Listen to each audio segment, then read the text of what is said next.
นี่อยู่ทางงอนเด้อเงินแพร่ทางงอนบันเกินมาเที่ยวทางงอนบันเกิน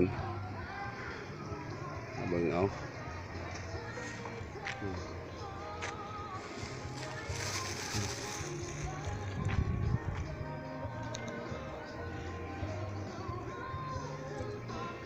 เมืองทางงอนบันเกินเท่าไหร่เงินแพร่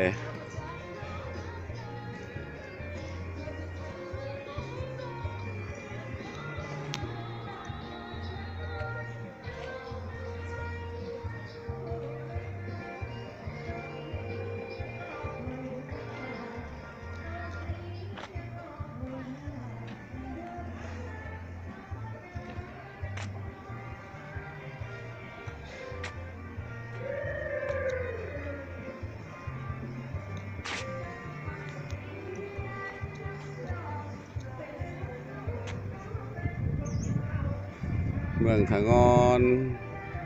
เงินแพร่